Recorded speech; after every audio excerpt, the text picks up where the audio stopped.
can I just say one thing firstly? I love the name Eat, Sleep, Boxing, Repeat.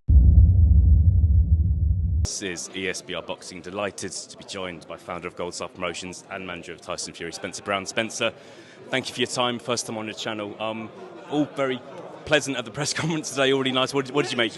It made a change, didn't it, from Jerrell? You know, but that's what Jerrell is. He's a monster. Yeah. You know, that's what he is. He's a very serious individual. You know, we might see that fight after this happen, hopefully. You know, but this is a very interesting fight. Justice being as good as boxer as he is, I mean, you know, he was a favourite to win the Olympics, and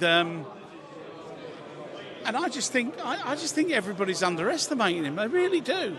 And then people come up to me and say, I think Justice can win this, and I just don't think that they're giving him enough credit, Justice. I'm glad you brought that up because I did want to ask you about something. I don't know if you're a gambling man or not. On the way here, I had a little look. Odds of 3-1 for Justice just to win. And he's 1-6. He was one. I looked at it yesterday, and they were offering 1-6. Yeah. You know, on Fabio Warding 3-1. So if you're a betting man, you like a bit of an edge. Yeah. Go and have 50 quid on it. Well, why do you think that is, Spencer? Do you think it's just a case of it's the late replacement? Is it a case of... The kid's only had 3.5 weeks. He did have a fight 3 or 4 weeks before, I think. So, you know, Mick Francis, who is his main manager in there, you know, I rung him up and I asked George for the fight. I rung Eddie up and said, what do you think, Eddie? And Eddie was like, yeah, let's see if Justice will take it. And Eddie was very confident then. And I said to you, how confident are you this? I'm very confident. Mick Francis, his manager, was more confident than anybody. He really fancies this job, and I was quietly confident. I'm just, I think that Fabio, it's a tale of two halves. This fight, the first 6 and the last 6, and the first 6, if he gets stuck into him with them big bangs, we could be in trouble. But on the last 6, if he doesn't, I think Justice wins the fight. Fantastic. You mentioned Jerrell Miller there as well. Yeah. Regardless of who wins, are you going to put Jerrell Miller forward to face the winner? I put him forward every fight we can because he's the gamest guy you ever met in your life. Jerrell wants to fight. He's desperate to fight. He's out in Thailand at the moment, going through his motions. He's injury-free, which makes a lot of change with him. And we can only hope, but he'll be fighting sooner or later because we all want to see Jerrell Miller, don't we? He's a love-to-hate bloke, isn't he? You know, everybody wants to get stuck into him, but he's not bothered. Yeah. You know, but you've got to have a villain in the game. Yeah. You've got to have an East End. You know, that's how these big programs say. You've got to have a villain. Yeah, no, boxing needs characters for sure. Yeah. I know you're trying to go home, so just a couple more from me, Spencer. But 6 weeks or so away from Usyk versus Dubois. I know you know Usyk very well. I know him very well. How much of a chance do you give Daniel Dubois pulling it off? Well, you've got to give him every chance, haven't you? He's matured.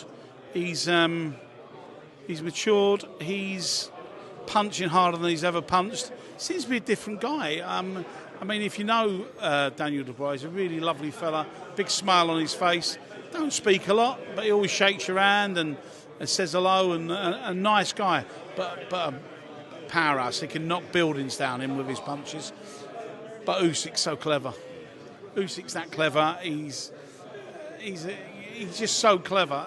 You know, though when Tyson fought each other, that was a marriage of minds, wasn't it? That was a marriage of minds, and you know, and everybody thinks he's going to walk through him. Well, nobody's walked through him yet, have they? Have you seen anybody walk through Usyk? Because I haven't. And I just think he's just a very hard man to beat, and mentally, and his team are that good. He's got the best team in the world, undoubtedly. So, with all that, saying all that, I think Usyk wins on points. Yeah. Fantastic. Spencer's final question from me. I'm not going to ask you if Tyson is going to come back. I know you're sick to death of answering those questions, but I did want to ask, if he does come back, is it the Joshua fight or nothing? Do you believe? Can you see a time when he comes back and maybe? I don't believe that. Why would it be? If he does come back, which he's made no indication that. Well, he's made a few little indications, but you don't know how bored Tyson gets. But he's having a great time with his family, and Paris backs him fully, whatever he does, and she's always there for him. She's always, you know, they're getting a bit of time together. He's getting a bit of time. He takes his kids everywhere. And he's beginning to get a bit of time with Paris now. If that carries on and he just gets to like that, does he come back to boxing? You know, the old adage of wearing silk pyjamas. He's not a silk pyjama man, but if there's enough money, anybody's going to come back. Does Tyson, and is it just Anthony Joshua? No, I don't believe it. It's just because if he's going to be out possibly a year by then, he's going to have a warm-up fight.